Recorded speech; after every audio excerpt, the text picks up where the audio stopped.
He served as a bishop for like 10 years, but his sons, my counterparts in operations and in our music division, they both did the mission work. So they told me I've learned all about the experiences they had, and one of them was in Asia, the other one was in Pittsburgh. It's all you. So the smart ones go and learn new languages, and the dumber ones stay local. I would have stayed local. Cool. I didn't know.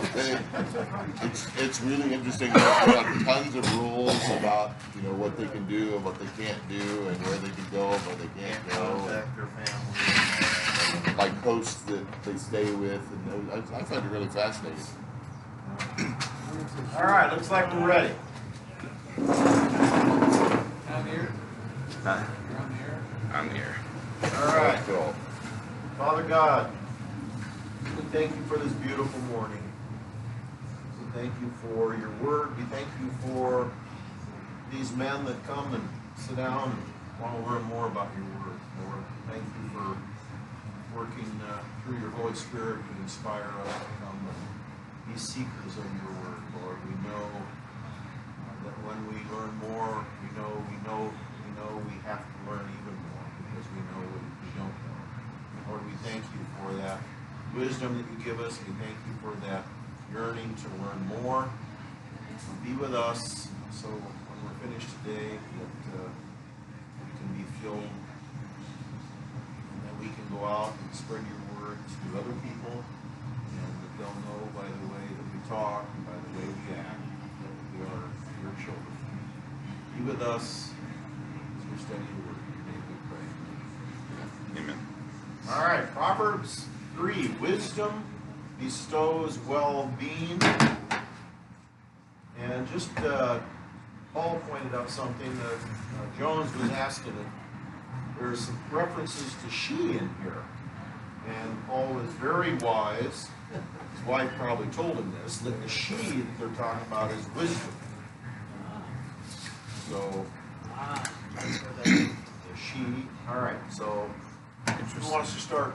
Daz, you want to start? I'll go, yeah. Three, please. My son, do not forget my teaching, but keep my commands in your heart, for they will prolong your life many years and bring you peace and prosperity. Let love and faithfulness never leave you. Bind them around your neck. Write them on a tablet of your heart. Then you will win favor and a good name in the sight of God and man. Trust in the Lord with all your heart, and lean not on your own understanding. In all your ways submit to him, and he will make your paths straight. Do not be wise in your own eyes. Fear the Lord and shun evil. This will bring health to your body and nourishment to your bones. Honor the Lord with your wealth, with the first fruits of all your crops. Then your barns will be filled to overflowing, and your vats will brim over with new wine. My son, do not despise the Lord's discipline, and do not resent his rebuke, because the Lord disciplines those he loves, as a father the son he delights in. All right, let's stop there, shall we? Doesn't that make you feel good reading that? Makes you wonder why we aren't always good so we can feel good all the time. Do not forget my teachings, keep my commandments in your heart. Let love, faithfulness never leave you.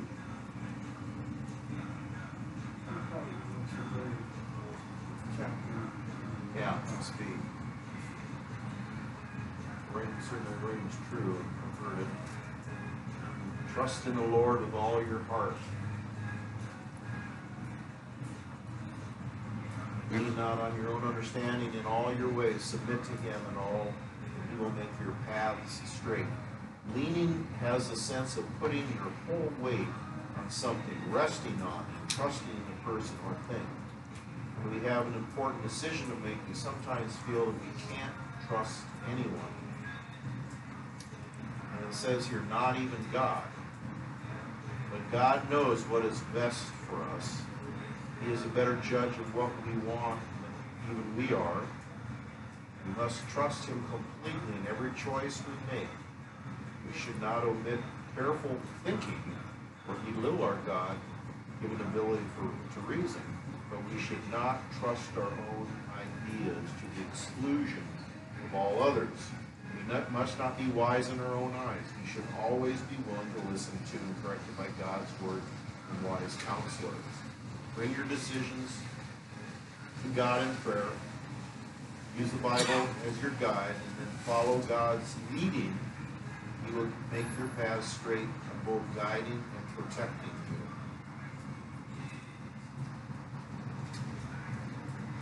We sometimes feel we can't trust anyone, not even God. Now, I don't know that I would go that far. Good morning, Scott. I don't know that I'd go that far personally. But I suppose there are people that do feel that way. Well, I think we have people. Okay, yeah. Pride, right? Ego. Pride is, in my opinion, original. Sure. Absolutely. That down. No kidding.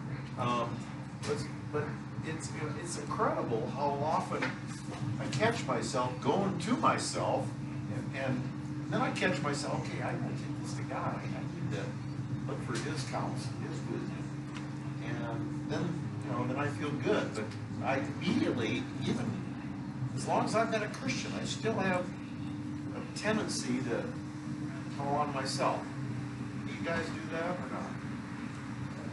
We're human. No, you don't. Thanks, Dad. Sure. Actually, the natural person first, try to solve the problem. You realize maybe bigger than you can need some guidance. You think you got yourself in that problem. Standing in God put you in that position in the first place. He don't put you there. You didn't put yourself in. So then you're basically like supposed to put him first, but sometimes you put him second. You know, first. It's easy. Right path. What you doing? Especially when you don't know Yeah, that reminds me of what we read out of Romans. I have the desire to do what is good, but I cannot carry it out, or I do not do the good I want to do, but the evil I do not want to do. This I keep on doing. Now, if I do whatever I do not want to do, it is no longer I who do it, but it is sin living in me that does it. Got this one here, too. Also known as the doo-doo verse. The doo-doo verse. There's a lot of doo-doos in there. The good I do, I would, I do know. The evil I would not. That I do. That sounds like me. You forgot Scooby-Doo. Scooby-Doo. Scooby-Doo, Scooby-Doo. There's a lot of do in that verse. No, you know what? This verse is interesting because I think this whole part we're reading is written to us like a father giving advice to a son. And, you know, we've said before, we are children in our understanding. And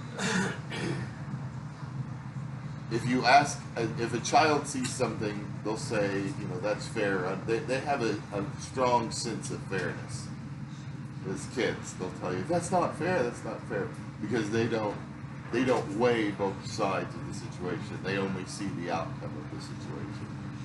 And I think a lot of this is telling us, you know, God is there to help us understand that there are two sides to things, and we need to open our minds to listening to everything.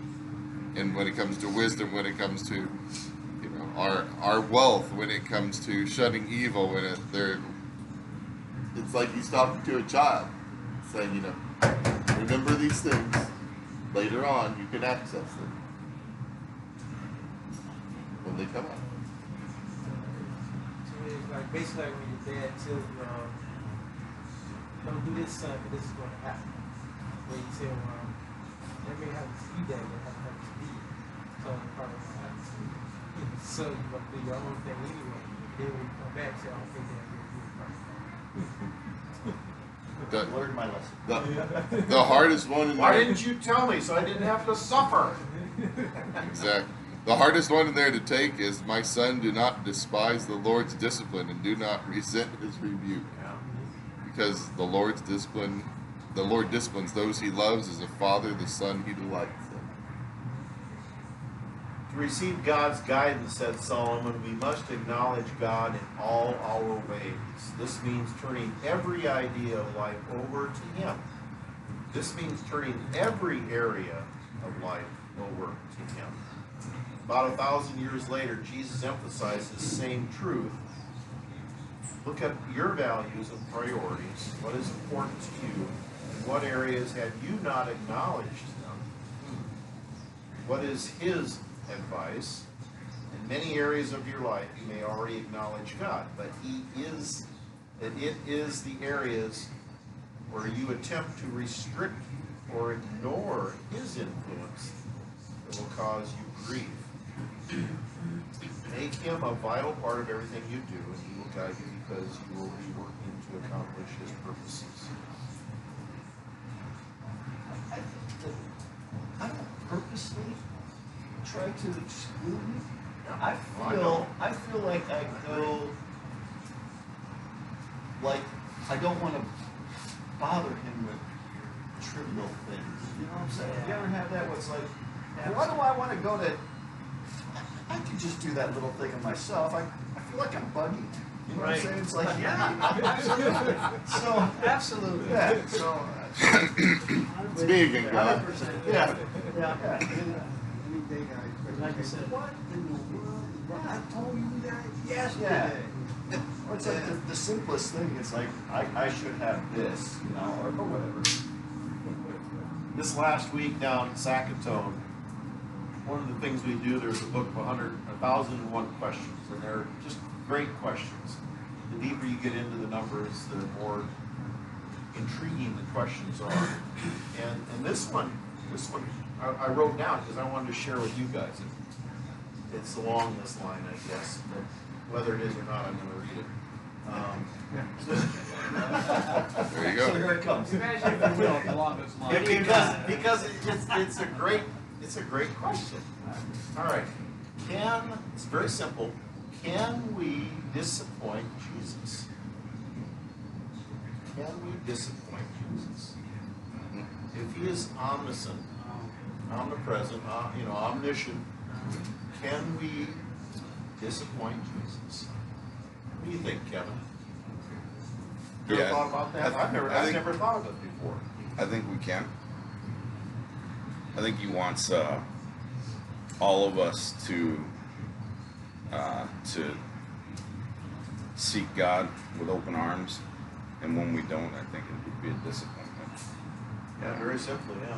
He wants us to follow His lead, and if we don't, that's a disappointment. I'll turn that another way. Can your children disappoint you? Yes, Mhm. absolutely. But I'm Well, not all knowing, No, sure. But I'm but not all knowing. that's not the question, though. Can your children disappoint you?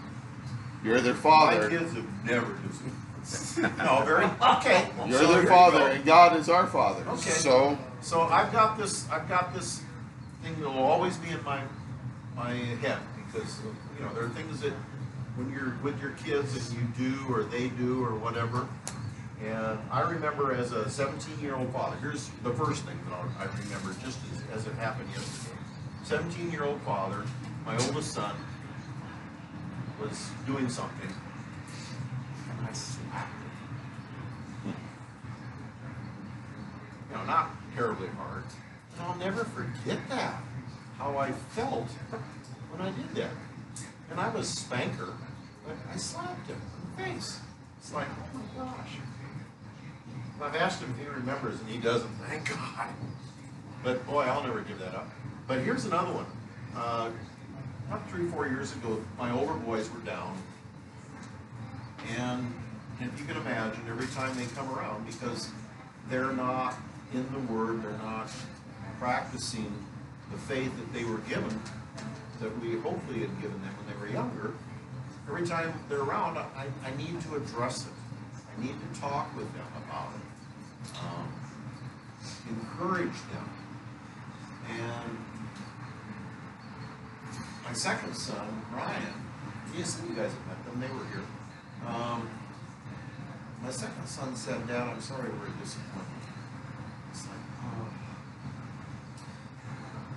Like, you know, I'm not disappointed with them. I am disappointed that their faith isn't at least where I think it should be, or they don't practice it. And so, See that I was just thinking right before you said that. Is it worse for us to think we've disappointed our parent, or is it worse for our parent to tell us that we've disappointed them? Or are they equal? Because a lot of times we might think, well, I disappointed my parents because they did this. Parents aren't even disappointed by it because they love you and they're going to do anything for you. So the disappointment sometimes is we're projecting it. It's not real. And that's the case you talk about. They think you're disappointed in them when you're not really disappointed in them. You just wish differently for them. but if there was an area of their life that I feel is fine for me to express my disappointment, this is the area of their life. Then I'll take that hit and let them know how important it is to them and from me to them. But why would you express that disappointment? Because Poor choices. you love them. Right. Yeah, they made poor choices. Just like God loves us. Yeah. He's not going to come to us and say, I'm so disappointed in you. Well, can you turn that into a teaching moment? Well, you've got to look at the timing thing too. If you look back at their life and you put yourself at their age, were you in the same spot they were? Okay, That you are now? these guys are 46 and 51 years old. But where were you at 46? Where you're strong, you're stronger now, I guarantee it, in your faith. Right. And I was stronger than they are in their age. But I just have to be patient. That's the whole thing. And I've got to pray and see it, not wish for it. I've got to see it happen. Amen. There you go.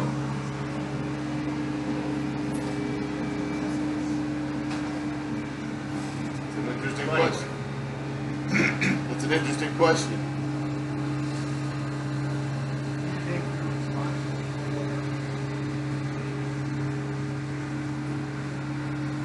Well, okay, so that's another good question.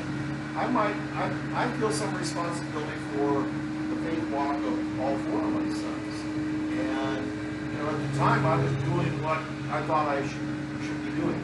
And looking back at some of the churches that I exposed them to, wasn't feeding them. So, do I take some responsibility? Yeah, I choose to take some responsibility of that. But it's not all my responsibility. Why do you do that? Why is it your responsibility? Well, I'm their father. No, we're back to that question again. Well, I got to say, That's a tough question. it's not the church. Really responsible for? It's not the church they took them to, because, you know, I grew up in Baptist church, Christian church, and religious, going to Bible study and going to Sunday school and everything like that. But as a teenager, I was sure, because I felt like, you know, I'm going to this every day, really good helping me, not really helping me and everything like that. But it took me for a while until after I got older, in my mid-20s, to understand like what God really talking to me and trying to tell me. So, guys, y'all, as parents, when y'all take us to the churches and everything like that, but what's time in our minds, myself, that we look at, well, we here because our parents are. So we're not taking the same message.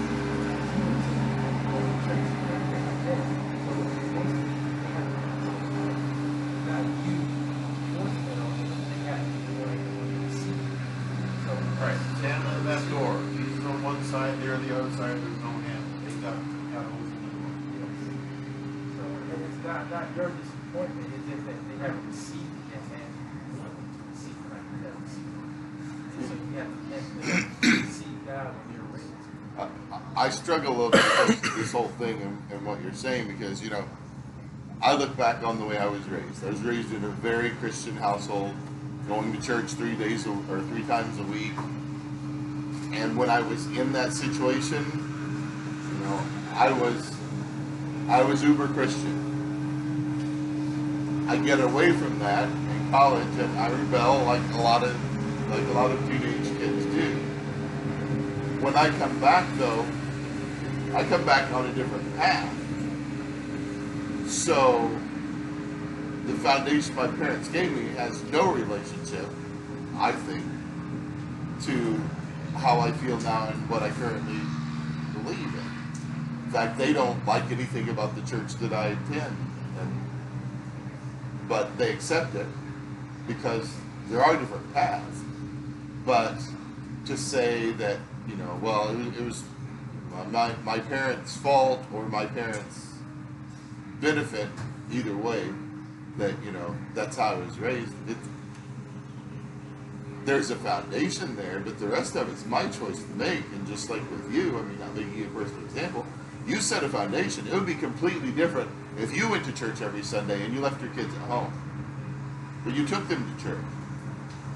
You expose them to the Word, you expose them to the people.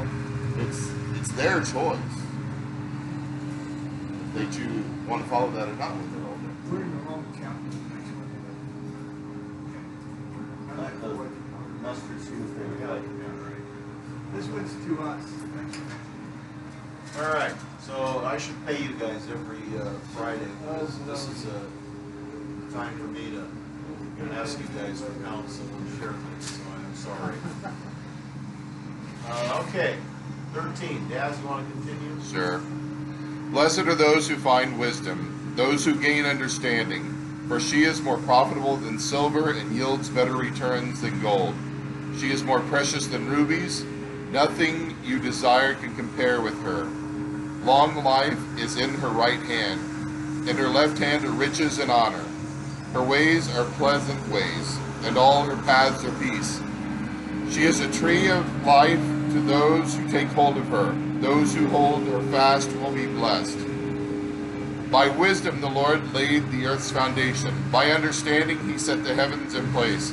By his knowledge the watery depths were divided, and the clouds let drop the dew.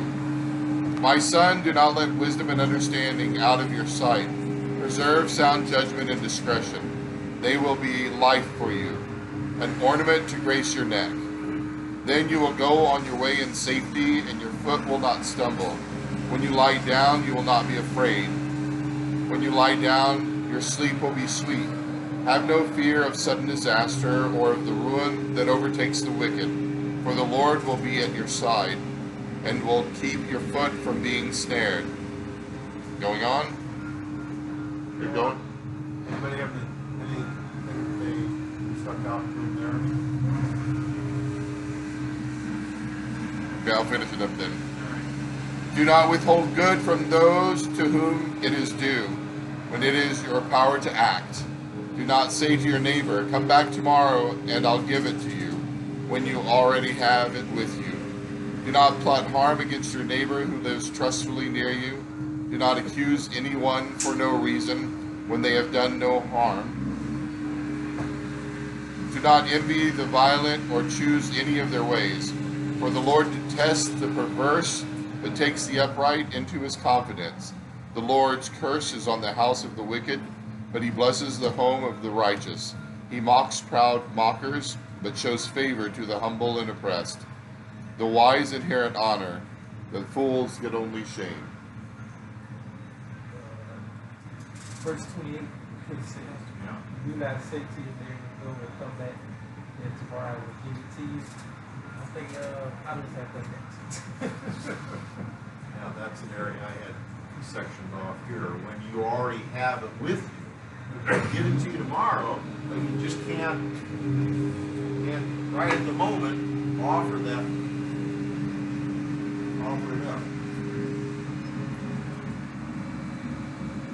Okay, 21. I have a question mark right here. Let's see. All right.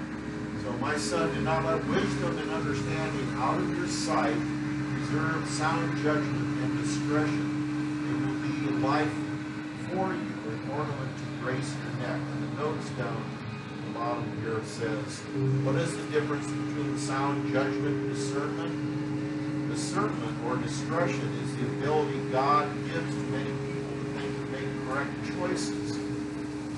Sound judgment, however, gives only to those who follow him. Sound judgment includes discernment that goes beyond it. It also includes the knowledge that comes from instruction, training, and discipline, and the insight that results from knowing and applying God's truths. First part, discernment, always bottom. After all, we all realize some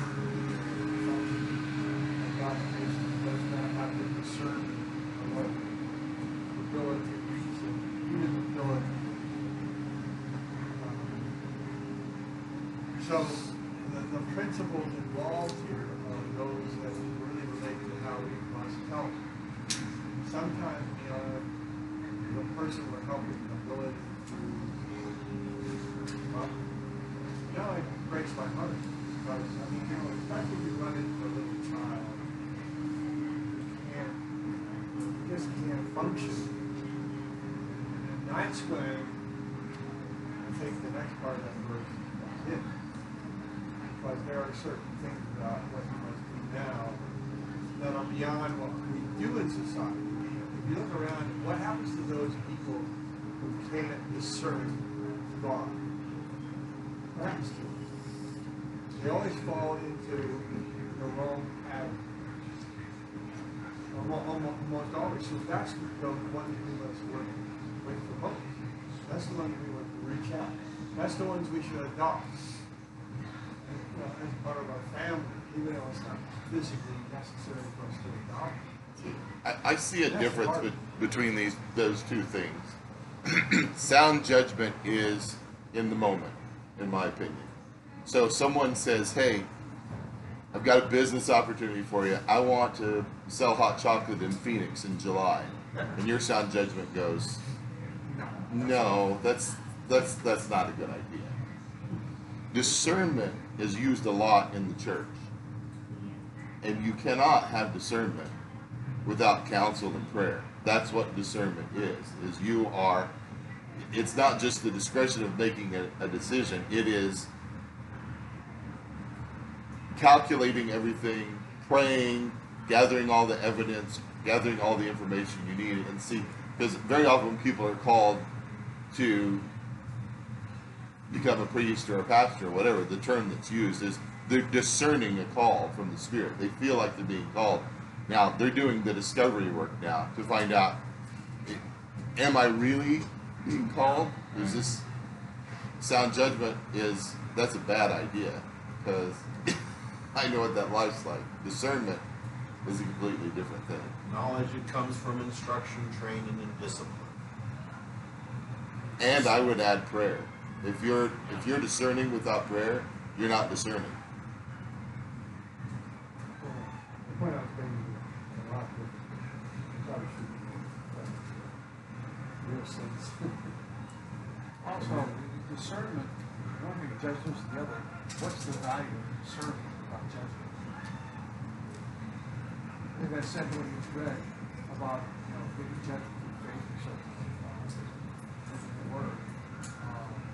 Just not realizing and knowing something just enough. Point out. I'll tell you the hardest one in here for me to take. 24. When you lie down, you will not be afraid. When you lie down, your sleep will be sweet. How many of us can say that? Words of the day.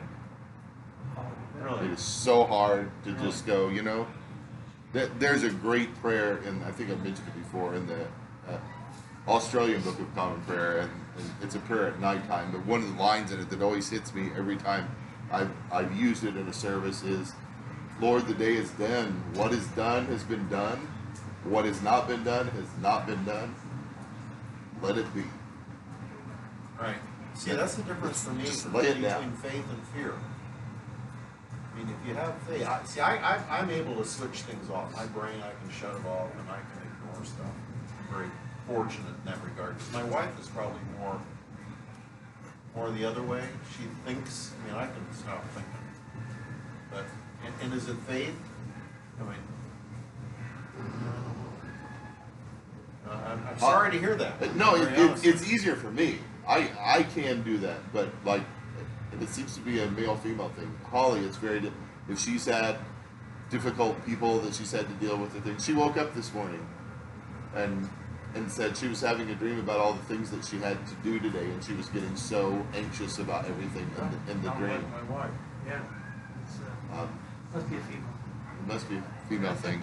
But for some people, that's very hard, and you do think when you lie down of things that happened during the day. Yeah, play stuff on a loop. It will come back. Yeah. Oh, I shouldn't have said that. Oh, I should have said this. Oh, this shouldn't have happened. Yeah, I mean, we all do that. And some of it's a And we shouldn't. personality type. We should just be able to say, it's Right. done. There's nothing I can do about it. It's done. Tomorrow's a new day.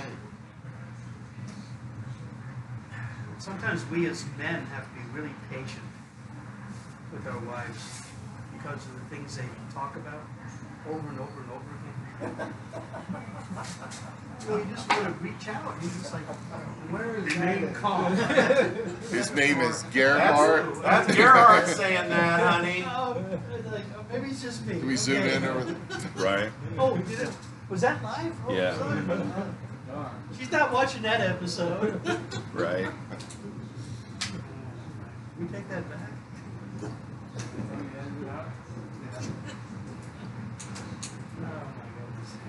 Anything else in there?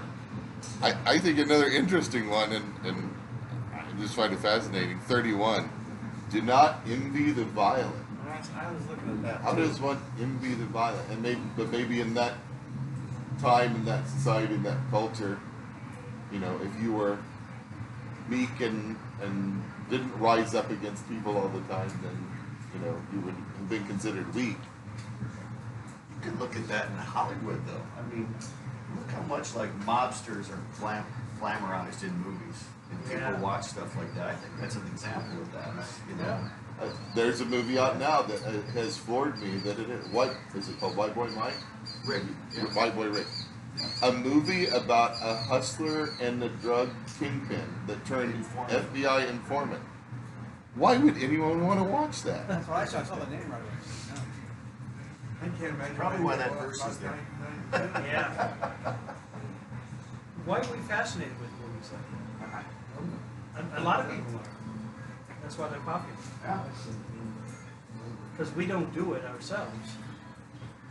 Well, we're violent by nature, so we can live vicariously. I guess so. I mean, it's a joke, but it's a guy thing that it's not a guy movie unless something's blown up, right? Yeah, I was just going to say that. So Yeah. why is that?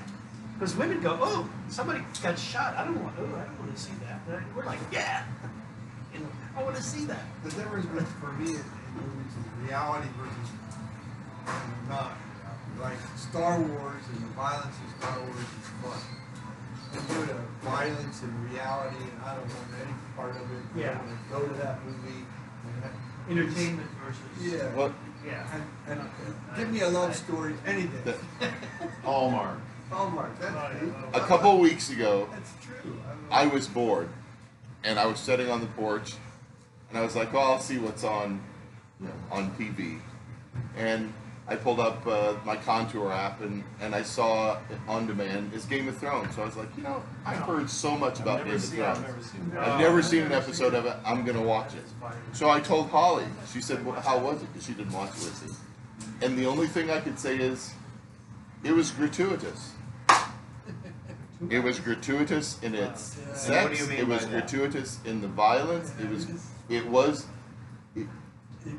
It was showing the worst of mankind. The entire episode. It was about plotting against people, killing people, ripping people off, forcing sex on people. I mean, the entire episode. It was just gratuitous. I was wondering, when you said lie down, you said turn your brain off. But I wonder if you was saying that when you lie down, is your soul at rest when you close your eyes. Because even though you're thinking that when you lie down, sometimes the devil tests your soul while you're sleeping without you not knowing. So are you really comfortable now? Are your soul really at rest when you close your eyes? You may shut your brain off and everything that went on that day, but did you really relax your soul before you went down? So how does the song go? It is well, it is well, it is well with my soul. When peace like a river attendeth my way, and sorrows like sea billows roll. Because you know, when you lay down, that's when you're most vulnerable. It is well. I have one on my keyboard. Okay, let's go. We could probably sing something. I gotta tell you something. One of the coolest things. Okay, bear with me again here. Another one of my Sackatoon stories. I get about 12 guys, sometimes less, but no more than 12. One of the guys several weeks ago, who hasn't been back since, said we should sing a hymn. So I went to the 25 most commonly sung hymns. So I print them off, take them down there. I pretty much sing a solo the first time. But we sang Holy, Holy, Holy is the second. Anyway, these guys were singing with me. These guys are jailbirds and guys that are addicted, and some of them are Christians, and of course, and it was so cool. I couldn't believe it. I didn't dare look up to see who was singing because I didn't want them to be looking at me and not be singing. But it was the coolest thing, singing hymns with these guys down in jail. A cappella. Famous quote by St. Augustine. To sing is to pray twice. Because you're praying with your lips, you're praying with your heart. But it was so cool. I just got to share that with you guys. Well, it's cool that you would go down there and do that. Well, it's not me. It's not me. It's the Holy Spirit working in me. I'm one of those unlikely Oh, you should take characters. us all with you. I'll- So they can learn too. I'll get on my music soapbox for a second, but music is a gift from God Yep. that stirs our very soul. I mean, how often can you hear, and I know some of you like more popular stuff, a song in worship or a hymn, and it just all of a sudden goes, and you feel it. You're like, that is speaking to me right at that I minute. cry. Right? Oh, I do when I'm singing sometimes. You know that when you add the beauty of the words to the beauty of the music, it can be overwhelming to the spirit. Man, that's bad because I'm in the choir. I'm paid to be in the choir. Oh, Paul and Nancy are fighting again. Paul's up there crying. Yeah, yeah. I'm supposed to sing it, not cry. I know how it is. You know, you ever go back and hear a song and you know exactly when and All right, where Jones. that Good to occurred? see you, brother. God bless. Take care. You hear that way, way back. Okay. See you later. Okay, thanks for coming. Really appreciate you. Take care, thank you. Good to see Jones. I can't reach very far. Oh. Yeah. Take care, brother. Too much.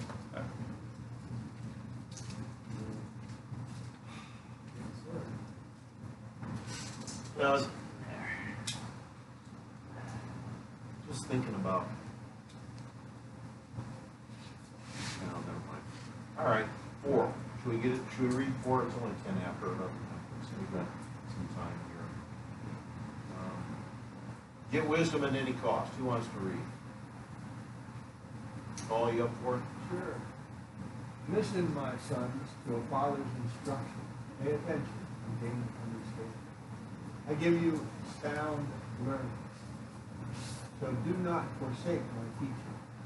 When I was a boy in my father's house, still tender, and only child of my mother, he taught me, and he said, lay hold of my words with all your heart. Keep my commands, and you will live. Get wisdom, get understanding. Do not forget my wisdom, nor swerve from it. Do not forsake wisdom, and she will protect you. Love her, and she will watch over you. Wisdom is free, therefore get it. Get wisdom. Though it cost all you have, get understanding. Esteem her, and she will exalt you. Embrace her, and she will honor you. She will set a garland of grace on your head, and present you with a crown of strength. All right, let's stop there. Wish I would have known that when I was in college. Well, I can remember about college and drinking and having a hell of a good time. Yeah. Not a very right way to go. I can't remember that much. You can't? Oh, A lot of it. here's, I know. you know, this whole she stuff, you know, I love it. It's interesting that Solomon, who is the wisest man, that he reverts to she as wisdom, especially in a world back then where she's were nothing. I find it. Because the nurturing aspect, we got the mother figure. Okay, yeah, all right, that's a good point. And if you read this right here, you know, this has got double meaning. She being wisdom, she being your wife. And if you read those things, thinking about your wife too. Cherish her, she will exalt you. Embrace her, she will honor you. She will give you garland and grace your head, present you with a glorious crown. Any other thoughts? No? No? Well, get wisdom, get understanding, do not forget my words or swerve from them. I mean, you have to know what they are before you can not forget them. So, I mean, it brings about the essence of wisdom to me is actually learning what it is you need to know. And how do you do that? Well, at age 18, it's a hard journey. At age 21, it gets harder. Or yet. And then when you get to be 25, you think you know everything. Or at least you think you know everything you need. And by that time, it's too late. Then you're downhill. So somebody smarter than you, like a minister or a wife, grabs you up by the shoulder and says, look, this is not all that you need to know. Get back to the Bible. And that's what that means to me. All right, you Well, want to read on? Go ahead. and he's expressing this, that, you know, as a child, your father teaches you, your father guides you, your father protects you and tells you how to not get hurt if you follow what they say. And that's, again, speaking to us like children, it's exactly what this is, and we are. Father and father, both fathers. Hopefully. One for sure. Ken?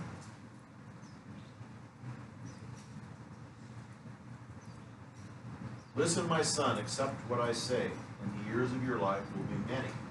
I instruct you in the way of wisdom, and lead you along straight paths. When you walk, your steps will not be hampered. When you run, you will not stumble. Hold on to instruction, do not let it go. Guard it well, for it is your life.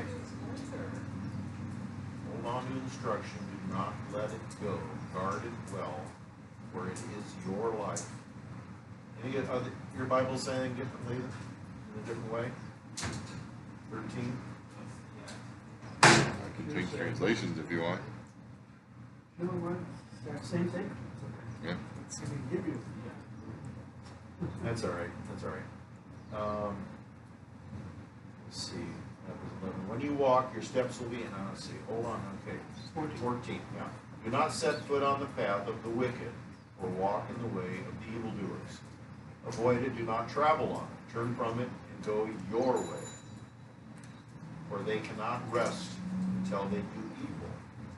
They are robbed of sleep till they make someone stumble.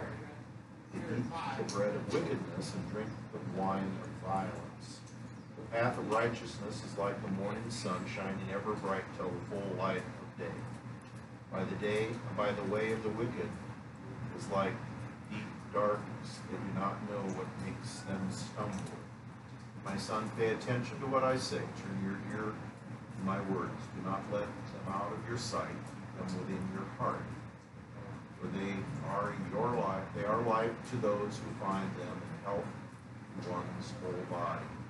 Above all else, guard your heart, for everything you do flows from it. Keep your mouth free of perversity. Keep corrupt talk far from your lips. Let your eyes look straight ahead. Fix your gaze directly before you. Give careful thought to the paths for your feet. Be steadfast in all of your ways. Do not turn to the right or to the left. Keep your foot from evil. There's that tongue again. Yeah, it's very telling. And again, he says, stay away from evil and wicked people. And don't you find yourself surrounded by people like that every once in a while? Even in your own family? The tongue, some of the things, how they talk and how they use certain words, and I don't have to go into it, you probably know. I don't like that. But, you just have to stay steadfast and not take it up. Because you can get influenced. Like when you're younger, you might have found periods of time when, you use the F-bomb like it was a regular language or something. And you said to yourself, I don't need to talk like that. That's not right. Or whatever. And then maybe you changed and at least I did. Yeah, and then you end up in a Hallmark channel. That's about Yeah, exactly. That's about Thank God. word on the pier. So Yes, that's it. 4:13 through 17, even friends can make you fall. Yeah. It's difficult for people to accept the fact that friends and acquaintances might be luring them to do wrong. Young people who want to be accepted would never want to confront or criticize a friend for wrong plans or actions. Many other people can't even see how their friends' actions could lead to trouble. While we should be accepting of others, we need a healthy skepticism about human behavior. When you feel yourself being heavily influenced, proceed with caution. Don't let your friends cause you to fall into sin. I think as parents, that's the one thing I focus on. And my wife was even better than I. It was always a discernment we tried to impart about the people that we became friends with. One of the major good things we did, I tried to pass on to them when they were raising their children, is we kept them busy. And kind of things that they enjoyed doing. Sports. Well, like sports, but we were playing chess or piano or whatever they began to enjoy. We pushed them into, and that became a circle of influence. And I'm proud of the fact that my son would pull the football team to our house for a Bible study. And that same football team won the state championship in this state. Those boys prayed on the field and they played on it. And I said, yes, Lord. I did it right. Some influence. I tell you. said, Lord, you taught me Sounds like how a to movie. do this one thing, and I'm so happy that I managed to do it right. I'll tell you kind of a funny story. This past week, one of my coworkers, we were in this discussion. She had gotten a phone call. I said, "What's wrong?" She started shaking her head. She said, she has a 10-year-old son. She's divorced, and so the son goes back and forth between them.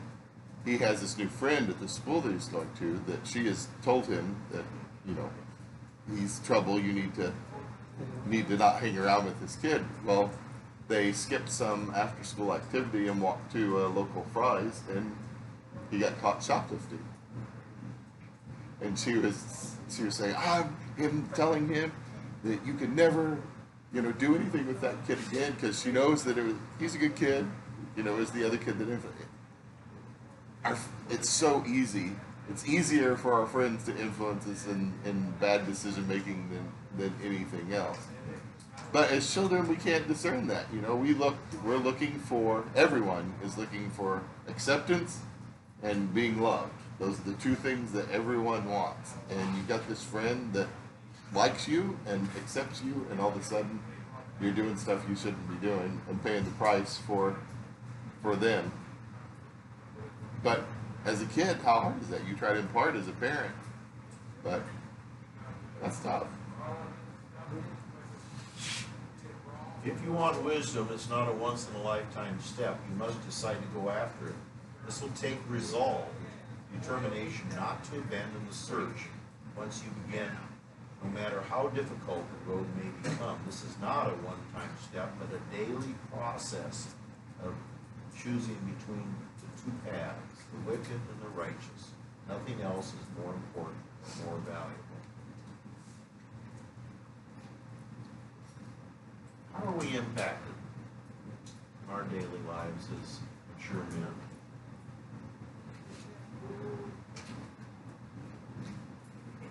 I'll tell you that 18 and 19, talking about righteousness is like the morning sun, and wicked is like the deep darkness. But I mean, in more modern setting, we could say that, you know, our wisdom, if we seek after it, is like Superman's X-ray vision. We should be able to look at something and see right through, just like the light is shining on it, and we can see what's right and what's wrong. You know, there's a contrast between what you're saying as a child and as an adult, knowing the right, wrong, and actually being able to stand up and say that with conviction. You know, like I was talking about the strip bars and stuff like that earlier. Like, you know, you get to a point where you say, you know, this isn't right for me, and you don't, and you stand for it, and you're good with it. Whereas if you're younger and more immature, you go, I don't want to. I'm just going to go do this because it's. Yeah, you say to yourself, like, "What am I doing?" Yeah, exactly. Yeah, and I think that's a good sign if you can grow to that and never feel like you want to just go along with the bad crowd or the wickedness or whatever. 5 minutes. Okay, so at least you're going in the right direction. I can never figure out why people go to it. I'll tell you why I did. Tribulation. Really? Okay, well, generally they're not as pretty as Lust. like. Generally, I mean, But it's different. It was different. Really? No. That's the last person I think. You know what I find pretty fascinating? Thank goodness. No, that'd be a scary thought. I'll be 50 in November, Wife was out there. and I know some of you are older than I am. Isn't it interesting that as our testosterone decreases, our wisdom increases? That's true. Maybe that's it. I got none of Yes. that. I am a wise man. You call me low T. No, but it's true. You know, I think back when I was in my teens and my 20s, I was driven by stupidity. I mean, I listened to my body, and that's all I listened to. You're drawn by the pleasures of life. And you get older, and like, yeah, you know, that wasn't that very pleasant. One-on-one, I hated the crowd. I didn't know. I would got in the way. It was one-on-one. I could be a pretty girl and I'm chasing. So you never went to a strip bar. Good for you. Well, actually, I'll tell Okay, you. well, okay. I'll tell you a story. Well, like you say all the time, you can't catch them I anymore. had 5 of my Nope. guys who worked for me. They run too fast. In Dallas. And they decided they were going to take me to $1 million. Oh. I did not know what that was. Yeah. So we drove for almost an hour. 5 of them crammed in this little fucking car. And we get out and we go into this $1 million club. They were all excited. You were wondering why they were all excited. No, I got worse than that. I walked in that place and said, "You mean to tell me you drove me for an hour to come in here and You're do their this?" boss. I said, "You're leaving now, and you bastards ever do this to me again, you're fired." I was that mad, and they were so surprised they couldn't believe Good for it. you. Good for you. But I meant that. I didn't make that up. I mean, it was just a You're glad you were the boss? I would have done it if it wouldn't have been the boss, but it was. Well, I told you about one of my experiences the last time that I was invited. Well, last time I went. I think I told you. It was with a bunch of guys in my neighborhood. Somebody's birthday. Let's go. And so one guy, I'm going home. And I didn't have fortitude at that point, because as I recall, I went. But he has since died of a heart attack. I told his sons and his daughters and his wife at that time that made an impact on my life. Another one of those things you remember the rest of your life, a turning point, that this, he was right, we were stupid. Absolutely.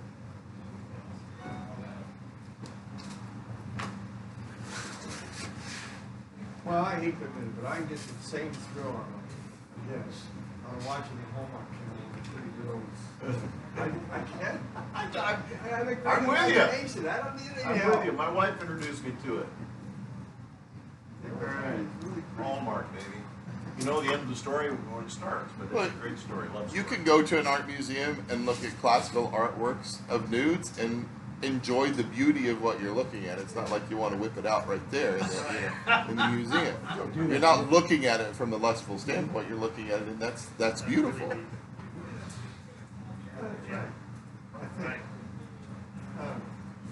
I think that every time I see a pretty girl, it's hard. Maybe it's like the sermon thing. Truthfully.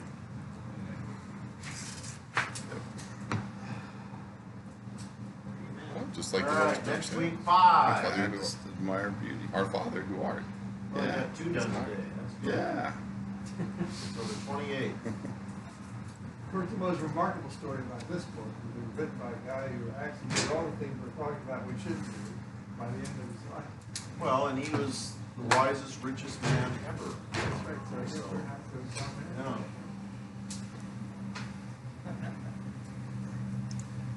Well, I've got a wisdom question then before we're done. And you just said did all things we're not supposed to do. So if we're given wisdom, why would anyone want to, in their 60s or 70s, jump out of an airplane or climb Mount Everest or, how is that magnifying God in any way? They're seeking something from their youth, some excitement. So I've never understood that. I can explain it in 23, but not something I can do. Maybe just limitations that they put on themselves and they want to conquer that before they go. They've always been fearful of that, whatever that event is. Maybe. Just don't trust the equipment. It's man-made. Well, I think there's something that when we were younger we had a lot more of than we do when we get older. I was kind of an adrenaline junkie back then, but not much adrenaline anymore to do some of these things. It's a test of your own endurance, your own. You can relate that to modern video games and things. And earlier when we read talking about, that we should detest violence, and not envy it. That was the term it used. Then why would you play a video game where the object of the game is to kill other people? Because then you are envying violence. You're doing something that you can't do in real life, so you're going to do it in another way. Right. But it's the same thing. It's a lot of kids that go to schools and start shooting people. They can't separate the fantasy from the reality. Their brains aren't developed to do that, and they've been desensitized to it. Exactly. Studies about that all different studies. Video games. They're not helping.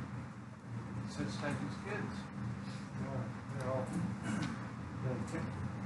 It's like an alternate reality. I think the reason people drive the way they do, I've seen some crazy driving over the past week. Oh, yeah. But have people been playing some, Grand Theft Auto or Mario Kart, and they think that, they can just, if they get hit or hit someone, their car's just going to roll over and then they'll pop back up on the road and be able to keep going. right? I mean, there are consequences to this. Not the end of the game, because our end of the game is at the end of the game. I was driving a couple of weeks ago in California, and I realized that in California, the actual dimension of your problem is magnified by a factor of 10. Oh my gosh, it's crazy. It's really interesting. You have to be on your toes in everything. I'm driving to LA in 2 weeks, so yeah, I drove those freeways for 10 years. It takes me a little while to adjust to then I'm okay. That's scary. I'm so glad I live in Phoenix.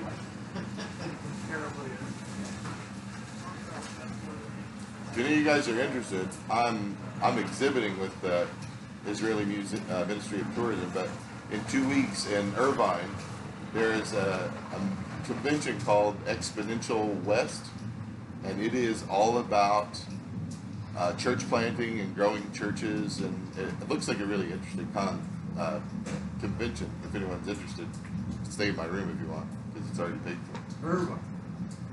Now you look up. I know right where that is. It's at Mariners Church is where they're holding it. That's an interesting model. But the speakers they have and the things they're talking about are really very interesting. It's an interesting development. You know, they developed that whole place on the basis that everything that was provided would be in one place. Hmm. And my son, who is an engineer, works for a company, an engineering company at station, the home base. Well, as time went by, this thing caught on so well in California that people of his caliber at the time, and his billing rate basically, could not live there. So whenever he had to do a project there, they had to import him and his family and put him in special housing that they paid for, Yeah. in order for him to conduct the work that was originally planned to do that. That's interesting to know, because one of the problems I had, the closest hotel to there is 7 miles away. Yeah. There are no hotels. It's all residential, and Well, yeah, they're all. yeah, They it's got, really they interesting. got some of the best schools in California, some of the best churches in California, and all of the best engineering firms. And I don't know what else. And it's amazing how well it did. And the idea was that it would be you wouldn't have to go on the freeway. You could live here in Irvine and do everything you wanted to do. And it was a wonderful community, and it really is. But it's too expensive to live in. The other brewery for 17 years, and it's not the same. No. When they built it, the north side, I used to be where I drive 4 minutes of the freeway at 405 from my house was, it's not 25. Yeah. It's just, like coming up with the toll road now. Yeah, smart. Huh? When it used to be a Spears here in Southern California, they had a channel from Newport all the way to here. Yeah, it's changed, but it's very well. I don't go there very often anymore, but that was a long time ago. Well, Mariners on the west side is big, huge. Yeah. All right. All right, let's pray. Jeff's back. Pray for my back. Jeff's back, and Daz wishes he didn't have a back right Yeah. now. All right, you heard mention I gotta go in on Tuesday for my surgery. Good serve. Okay. All right, Heavenly Father, Lord, give us wisdom. Give us wisdom, Lord. We thank you for your word gives us wisdom. Lord, we pray that you will impact our loved ones, our wives, our children with your wisdom. That those that are not living with us, or those that are living with us, that will impact them, guide them to where they need to be, Lord. Lord, also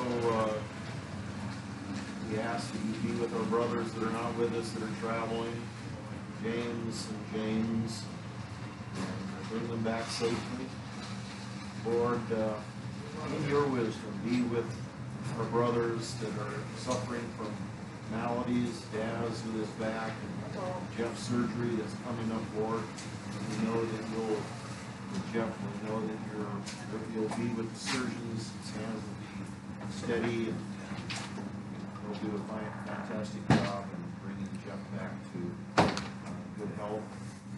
Lord, you're an awesome God. We just are so blessed that we are your children and that you love us the way you do. Lord, also be with Kevin, an angel in his wrapping up his schooling career.